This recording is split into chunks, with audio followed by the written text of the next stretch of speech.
What I always like about these particular stories is the fact that there's never a follow-up, you know, the sort of thing I mean.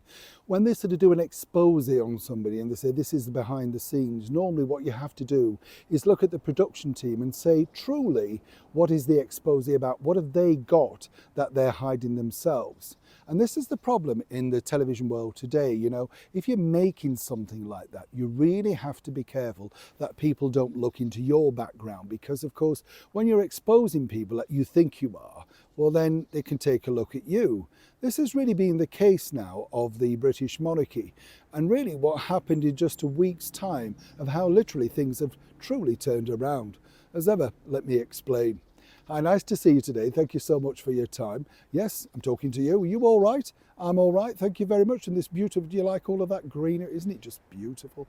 I love the way when the trees sort of turn a little bit brown, you know, golden. Don't want them to go any further. All of these leaves on that, when it get, oh yeah. You see, I just love nature, do you? I like looking at nature. Somebody asked me recently online, Neil, what's your favourite part of the year, the time of the year? I would say probably spring. I like when all the daffodils come out, and I know they're short-lived and stuff like that, but I like that. It gives you hope, doesn't it? Yes. What's that phrase? Spring as your man's fancy? What do you mean, not young man? But you know... You know what I mean? Spring gives us hope, doesn't it? So it's almost the start. I think that's more of a new year than the new year. You agree? Let me know. What's your favourite part of the year? You tell me. Are you a Christmas person? Are you an autumn person? Do you like snuggling up at night with all the heat on if you can afford it?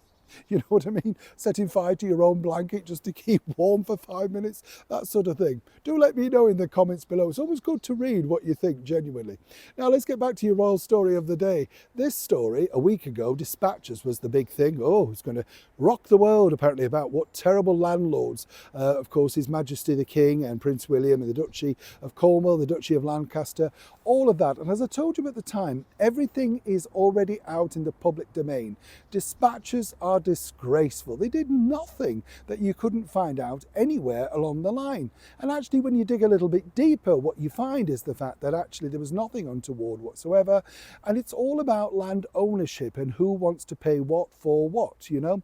A lot of the things have been set in stone for many, many years. It's nothing to do with King Charles or indeed with Prince William. Yes, they can reevaluate and relook, but they are land owners. This is how they fund the vast things that they're currently running, like the Duchy of Cornwall, like the Duchy of Lancaster. Who do they think pays these wages? But that's by the by for Channel 4. They hate anything to do with the British monarchy. And as, of course, I've told you many times, the CEO, Alex Mahone, well, basically, she's still raking in millions every year for running a failing ship. Advertising down, viewership down, but she remains at the top, all the while shredding many staff who are hard working through to her weak and, well, ridiculous leadership, whichever way you want to put it.